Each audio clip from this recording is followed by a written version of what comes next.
right, miss. Bad news. Guess who's under arrest?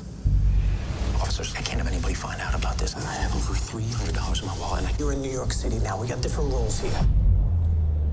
Let me see your wallet. The people of our good city like to have a lot of fun. Think of us as the landlords. And if you want to be in business, you got to pay your rent. That is one hell of a score. It's our job to curb all kinds of vice. You not work for plain clothes. Have a seat, son. Would you like the opportunity to make a great deal more money? This is your Hell's Kitchen. The last thing any of us need is some kind of war. To keeping your friends close. Everybody is making money and no one is getting hurt. Do you think that anyone can take a piss on the West Side? I don't know about it. In my business, sometimes people get hurt. When the Skells are shooting at one another, it is easy to look the other way. When they start shooting at us, we become a little less tolerant. I'm a cop. I carry a gun, remember? We want our money, we want it now. If we don't get it, you're going to jail. He's got dreams, and that's not a good thing. Anybody else? Now he's got a nightmare. Family's family. We need to even this score. We can have money for all this, but we can't afford to move. It was time to send a message. What you may have done is start a war. Oh, we're just getting started. We're going to take the whole damn city. Is he dead? I don't know. Let me check. There are the laws, and there are the rules. And over time, you will learn to identify the difference.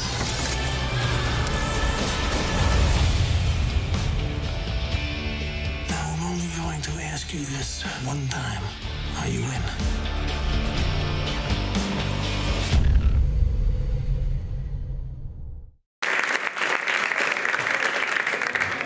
Thank you. Thank you, guys. Mr. Edward Burns, thanks for being here. Yeah, thanks for having me. Congratulations on the show. It's so much fun. It's not just its own story, but it's a really great homage to movies from that time, and also I think a lot of movies about that time as well. Was that something you were thinking about when you were developing this, when you were thinking about the look? Not when I was writing the scripts, but when we were shooting the pilot, it sort of started with, we had that scene that takes place in a pool hall. And New York City used to have a ton of pool halls, but we couldn't find any. So we were doing a little research, and we looked at The Hustler. And I went online to find out where was the pool hall that they used in The Hustler. It was in Times Square. It was a famous pool hall called Ames's Pool Hall, and long since gone. So what we decided to do was, let's try and recreate that. So we went through all those scenes with Jackie Gleason and Paul Newman, and we would freeze frame, and we'd zoom in on the details in the back, and we recreated it. So the trophy case that Jackie Gleason sits in front of, the water cooler that Paul Newman drinks out of, we recreated that at a church basement in Brooklyn. And the minute we did that, we sort of started to fall in love with the idea of, for the real film fans, the real cinephiles, let's plant some little Easter eggs throughout the series to see if they can see the film that we're paying homage to. It also gives you a sort of heightened sense of this time period, rather than just sort of recreating the time period itself. It's a very stylized version, kind of similar to Mad Men in many ways. Yeah, I mean, we didn't want this to feel like, it wasn't a journalist's approach to it. We wanted sort of a heightened reality, and I was pulling from, 100 years worth of stories from the NYPD and from the history of New York. There was this great old book called Island, not an old book, or a pretty recent book, but it was called Island of Vice, about Teddy Roosevelt's time as the police commissioner. And in that, how he was trying to deal with the police department and prostitution and gambling and after-hour clubs and what they called these victimless crimes. So I was pulling stories from the 1880s, from Prohibition, from the 50s, and we were talking to an old cop about, well, do you think that could have existed in the 60s? And he had a great line. He says, look, it's New York City. Whatever you can imagine, it happened here.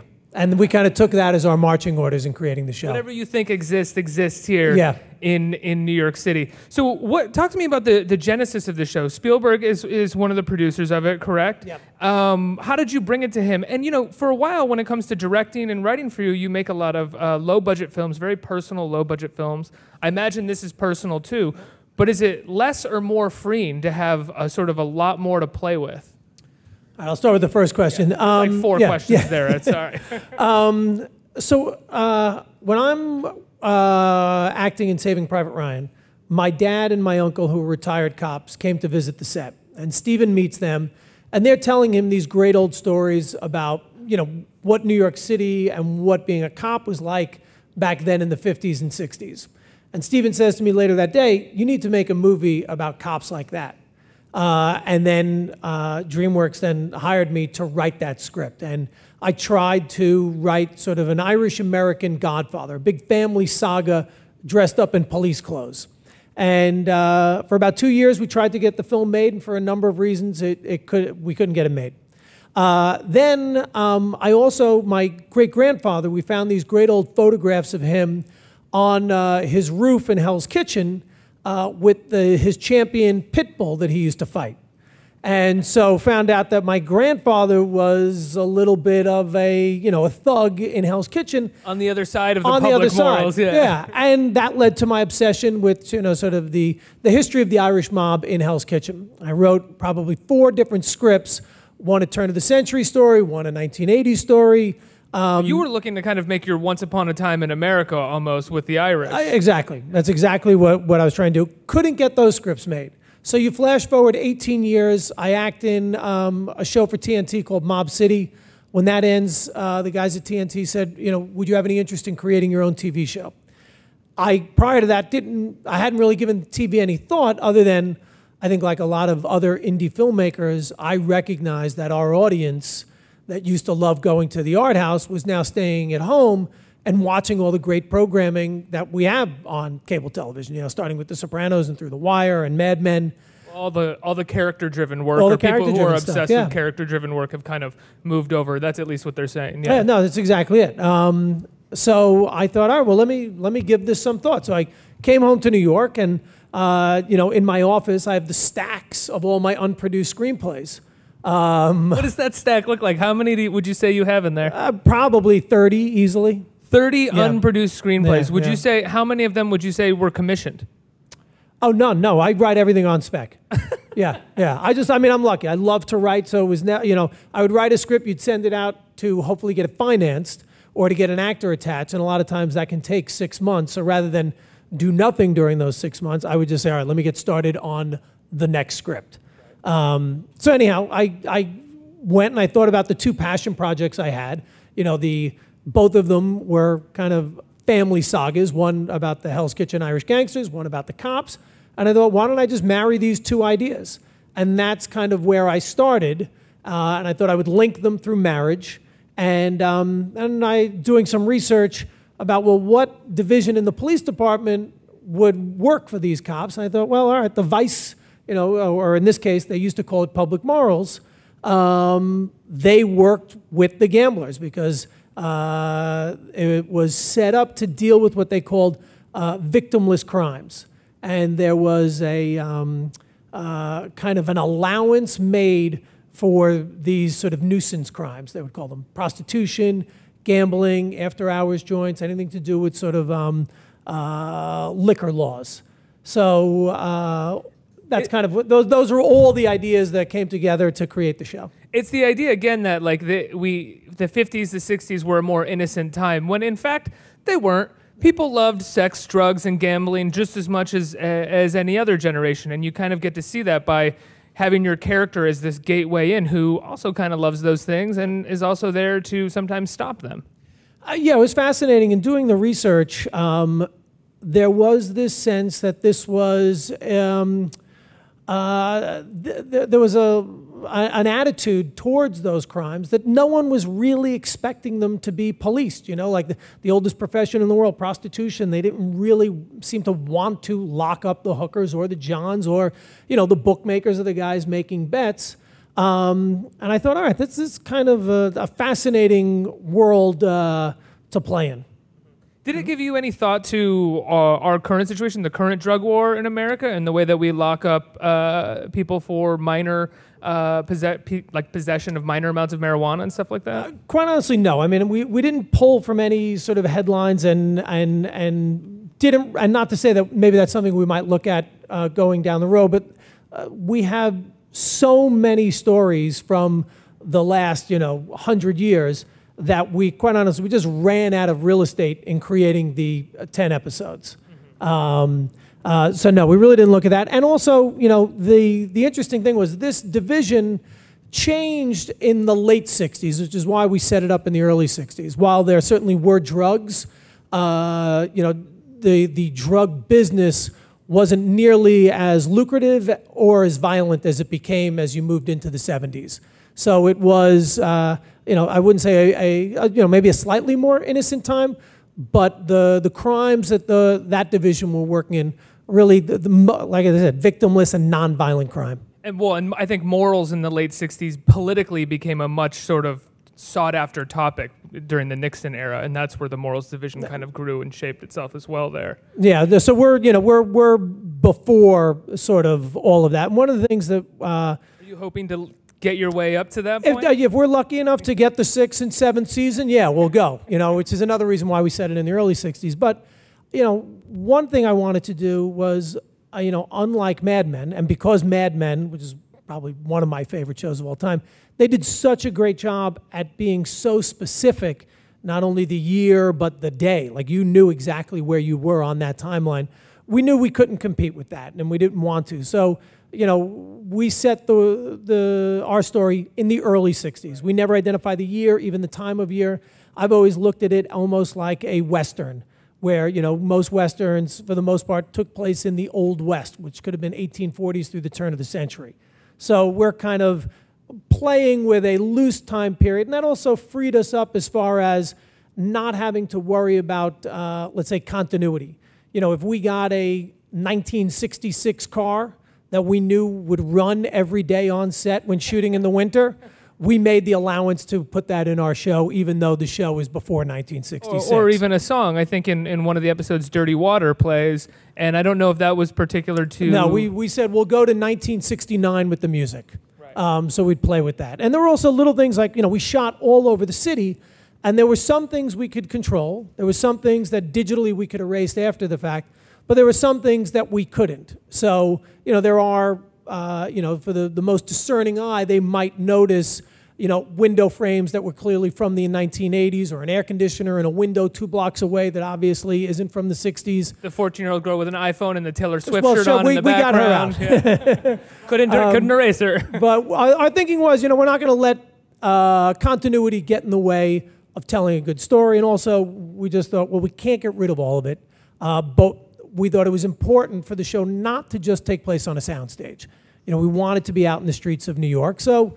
and that's a major difference between it and Mad Men as well. Mad Men is beautiful and incredibly well stylized, but most of it's an interior drama. Yeah. And a lot of this, because it's the police, a lot of it is these gorgeous exteriors of old New York, or sort of like old New York, and it's really cool to look at. And you can't really tell at all that any of it's been digitally erased or changed. It's really cool. It's funny. I mean, the minute we got the green light, I basically every day I would go for a walk in a different neighborhood in Manhattan and just with my phone take hundreds of pictures of any building or a series of buildings that hadn't been power washed, still had the wooden doors, the wooden window frames, the wrought iron gates, any restaurant that had been around forever, go in, take a couple of pictures and see what looks like it hasn't changed at all.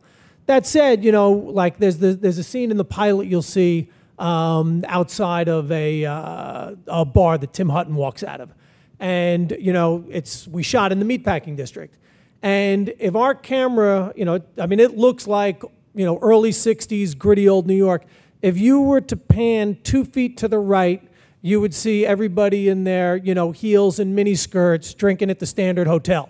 And we were always fighting that throughout the city. Just outside the frame, there would be a bunch of people watching who clearly, or there would be a brand new, glass tower right there. How often did you find that you would be on set and you would say, "Oh, we can't shoot here. How's this even going to look?" And there would be someone who was like, "No, don't worry. Like we can get rid of all of that." Like how often did you find yourself getting used to this and understanding what you could and couldn't do in post? It probably took by the third episode for me to, part of it was just, having made so many low budget and micro budget movies. That's like a sort of default commitment to reality there. Yeah, like and I'm just used choice. to moving quickly and maybe not doing a lot of coverage and thinking, okay, 2 takes is enough. We've got to move on. Because when you make indie movies, the answer to almost every question you have is, no, that's impossible. I'm sorry, we can't afford that. On this show. What time is it? Yeah, you got to make the day. Every day was about making the day. On this was very different. It's like, of course, let's see what we can do. But it was interesting. I had never done anything with digital effects before, and I think in the trailer you see this moment where we recreate old Times Square, and that we shot on the corner of 14th and 8th Avenue. And, the Austin's character rounds the corner and we're behind him. And that's just looking up 8th Avenue. And so the buildings remain the same, but basically we refaced them digitally based on a photograph of Times Square from 1962. It's really great. It looks fantastic. It looks legit. I mean, they extended the sidewalk, they put in traffic and pedestrians, and the minute I saw that, I was like, oh, okay, we're going to be able to pull this off. We're going to have a lot of fun on this one. Yeah, big time. So what's it like for you going from sort of, writing in a room by yourself on films that you, like as you said, may or may not get financed, you just keep writing, or when they do get financed, it's very low budget, your sort of default commitment to reality and how long you can shoot on a sidewalk, to having a writer's room, to having to having digital effects, to having period pieces. Was that daunting for you, or you just kind of roll up your sleeves and ready to play? Ready to play. I mean, I was also lucky in that, my director of photography, a guy named Will Rexer, who had shot probably 6 or 7 of those low-budget features with me, shot this. Kat Thomas, who did the costume design, had done a number of my indie movies, as Dina Goldman, my production designer. So we all finally got to work together with a budget. And, I can remember the first day sitting down, we brought in all of our reference photographs. And, we're all New Yorkers. We kind of speak the same language. We have similar tastes. And we came in with all of these great photographs of New York from the 50s and 60s. And once I saw all those images laid out in front of me, then, the show really started to take shape. And we did these things where, there were some locations we couldn't find the right spot. And I would say, it's the bar in The Friends of Eddie Coyle, the old Robert Mitchum movie. Like, we need to find a bar like that. And we couldn't. Such a great movie. Great movie. It's such a great movie, yeah. And we couldn't find it, so Dina, my production designer, said, well, why don't we just build it on stage? And we built almost an exact replica of it. There's a great old bar in Mikey and Nicky. I don't know if you know that. One of my favorite movies. So the green tiled bar in that. I was like, oh, we got to find a bar like that. And Dina was like, no, we don't. Let's build it.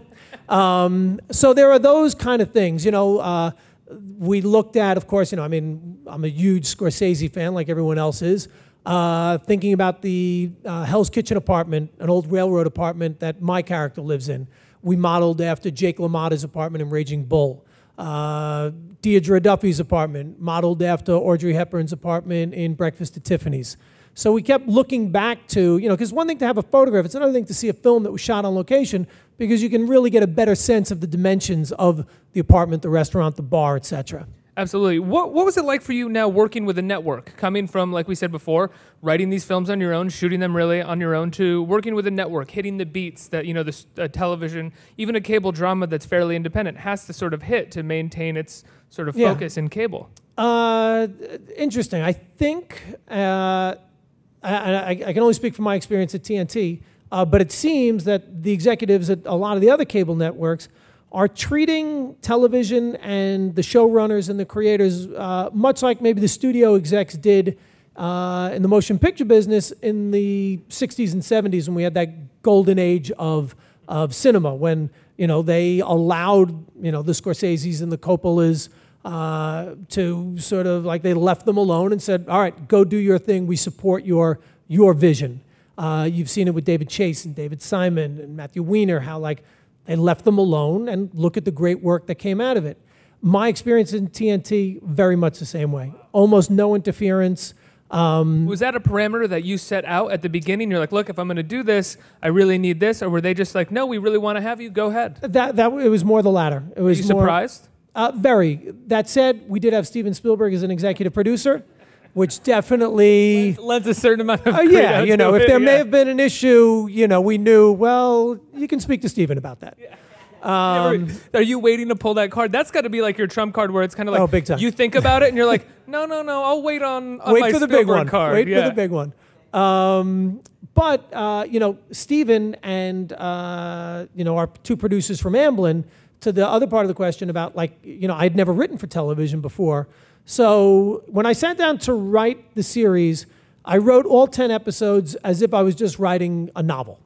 And I knew approximately that I knew I had to write episodes.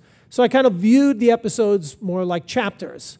After I had done that and sort of fine-tuned each episode, then when I gave it to Stephen and then Daryl and Justin, the two executives, they really helped me sort of fine-tune the structure of act breaks in television because, you know, TNT has commercials. So the scene before the commercial, you better end on something that audience is going to sit through, you know, the 2 minutes or 3 minutes of commercials and come back. And that was something that I had to learn how to do. And I think finally by the end of the editing process, I started to figure out exactly, you know, you start to see there are certain patterns. And I think I've got it down. We'll see. I think a lot of people, you know, you mentioned David Chase and Matthew Weiner, and a lot of people, even though they're referred to as auteurs of television, but they were writing in television before, they kind of have that down. So for someone like you know, did it feel like a natural process to get into that? Is it still something that you're sort of shaping yourself around and figuring out? No, it felt natural because, you know, most of my films were, you know, character-based. And if anything, if you like writing characters, sometimes the 90-minute or the 2-hour story can sometimes feel like a hindrance because you have that secondary character, those supporting players that, you know, you're interested in those characters as well. You wanted to spend a little more time with them. In films, typically, they are really there to service the plot, help the hero move down the road on his journey. In television, you can actually explore those other characters. So, you know, I talked about these two different passion projects, you know, the big epic cop story, and then these various gangster scripts that I had.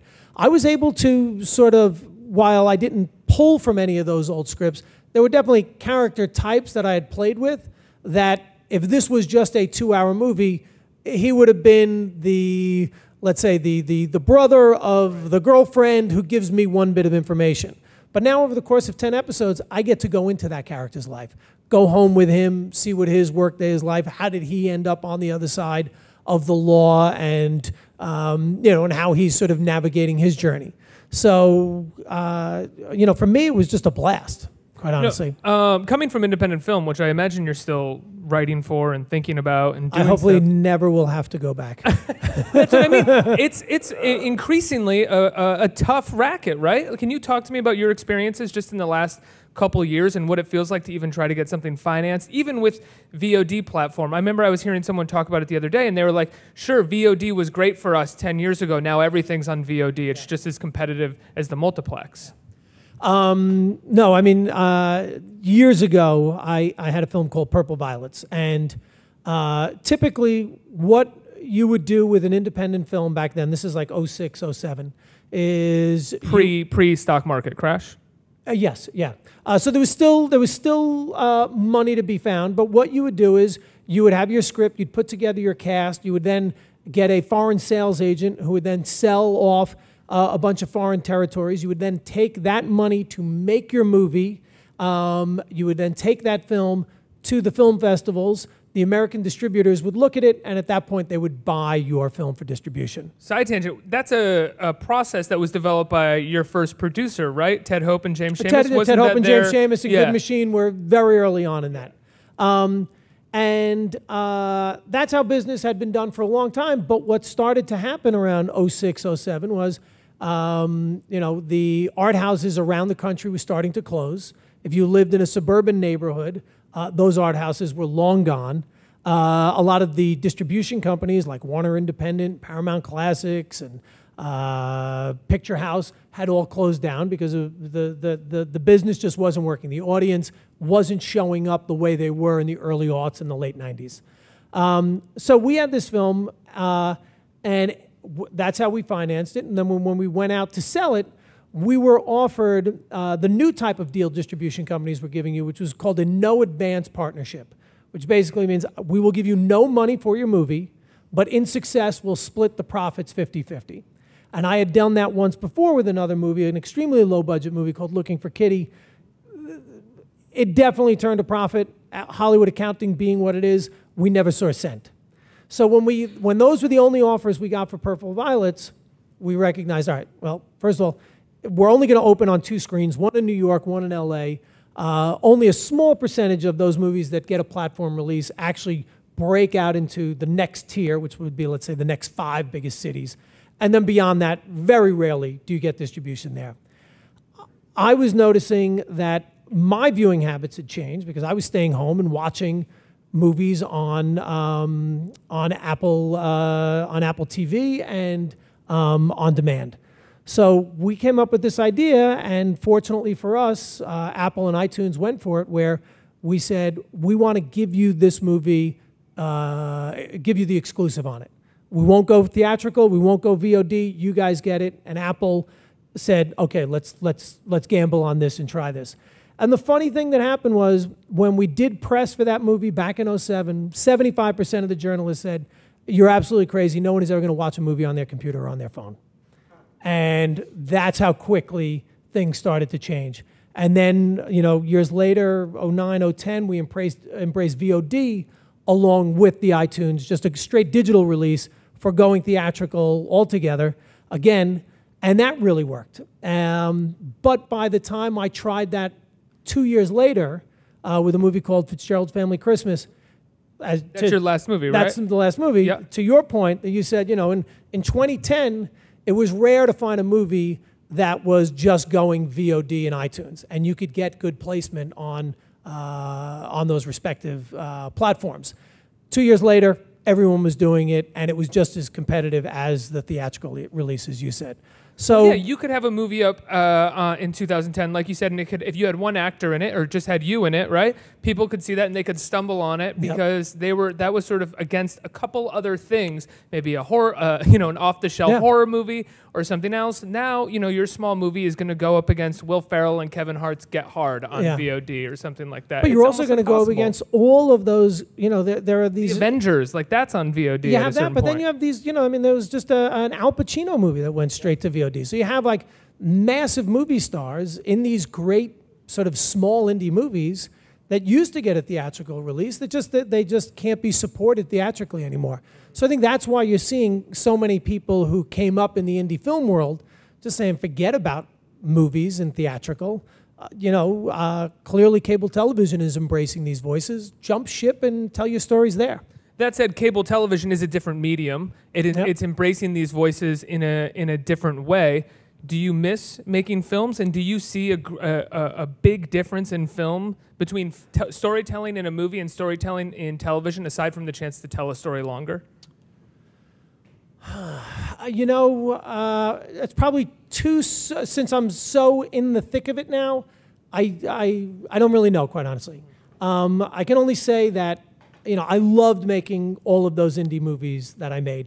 As tough as it was to get them financed and then later get them distribution, and then even once you got distribution, getting an audience to show up. I mean, I still loved the creative process of making those films is always the draw. The creative process of making this television show is no different, other than we had a bigger budget. But the pull is still, and the love is in the doing, not so much in how it's distributed or where the audience is consuming it. I would say, for me personally, when it comes for a movie, I mean, and you would probably argue with this because you have such a budget with this to make it atmospheric. Yeah. I would still say even the lowest budget movie for me is slightly more atmospheric than television, because television, like you said, like we talked about, for better or worse, has to hit those beats, has to work within those beats, and a movie can sort of explore beyond that a little bit. It's difficult, but at the same time, very few movies are being made well. Very few of those films are getting made. Yeah. You know, I mean, I think about you take a look at the gangster genre. You know, if you look at Boardwalk Empire and The Sopranos, I mean, what film has come out in the last 15 years that can touch those as far as satisfying, what the audience wants out of that genre? Yeah, they're the great statements on that genre in the last 10, 15 years. And I think give me a drama that could compete with any episode of Mad Men. Yeah. You know, I mean, it's really interesting what's happened in cable with that. That said, Hollywood still does the big movies the way they should be done. You know, you mentioned the Avengers. Like, well, maybe some people would argue that Game of Thrones can satisfy something that those bigger movies might give you. Well, I would say Game of Thrones is able to bridge the gap between those who don't really want to see the Avengers, me, and those who really do want to see the Avengers. Game of Thrones is somewhere in between where both audiences might want to stick around for it. Anyway, tangents, guys. I think we have time for questions specifically about public morals of the show. Does anyone have any questions out here? Hi there. Hi. Can you talk to us a little bit more about the creative process of public morals? Like the writing process or the shooting? Kind of maybe together, actually, if that's possible. The writing process. So, I let's see what I didn't say. I started with these two families. I had this Irish-American family of cops from Hell's Kitchen and this Irish-American family of gangsters in Hell's Kitchen. And I decided to connect them through marriage. Another unproduced screenplay that I didn't mention was I had a contemporary cop story that was called Blood Feud that had to do with an Irish family of cops and an Italian family of gangsters, and they were knocking one another off. That sounds great. Yeah, no, it was a fun script. It was called Chief of D's. Almost got that one made too, and couldn't get it made. Yeah, so we couldn't get that made. So I was like, all right, I know that's a fun idea. Let me play with that. So with this series, what I did was I outlined probably the 5 main story arcs. And I kind of knew where I would go at the end of 10 episodes with those 5 main stories.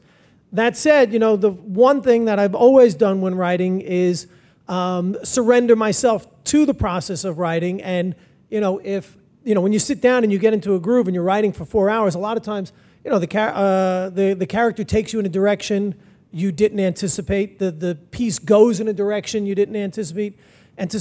And I decided, sometimes I went away from the outline to say, hey, clearly, your subconscious mind is working and doing something, like run with that. So this was a lot of fun because there are 10 hours, on a feature, you have a little less room to do that because you kind of got to get it all in to come to that third act conclusion.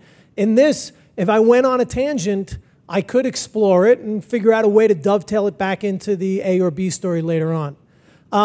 Shooting-wise, what's great about making a show in New York is I can get people like Brian Dennehy, Tim Hutton, Kevin Corrigan, Michael Rappaport. Corrigan's the man. Right? He's so good. I mean, you just have endless resources of terrific actors who want to come and play. All New York actors, too, which I think are just like, they're different.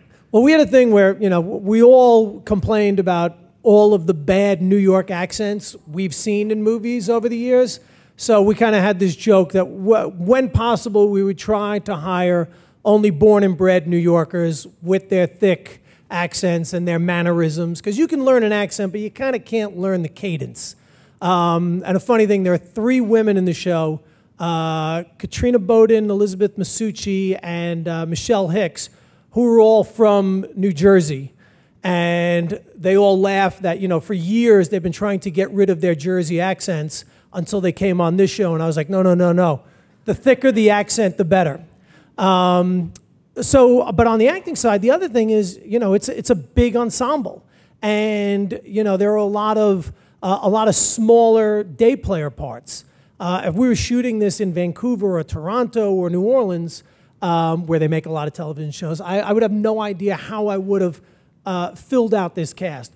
But here, you get a great actor who's coming off of doing an 8-week run on Broadway, who's like, hey, I'm free for those 2 weeks. Absolutely, I'll come in and play, the waiter who drops the dime and gets whacked. Who wouldn't want to play the waiter that drops the dime and gets whacked? That's a great part. Yeah. So that was the big plus of shooting in New York. The other thing was, we would go out and, you're trying to find like the right location. I talked about trying to find these old bars and restaurants. So in our research, we found out that like back in Hell's Kitchen in the 40s, 50s, and 60s, anytime there was an Irish wake, all the funeral homes had either a bar next door or across the street, and the women would be in the funeral home and the men would be in the bar. And I was like, all right, that's a fascinating detail that I'd never heard before. Let's work that into, we had a wake scene. But we couldn't find a bar or a funeral home that had one or the other. So we were scouting down at the Corner Bistro in the West Village, and what we decided to do was there was an old apartment building across the street. We converted that into the exterior of a funeral home.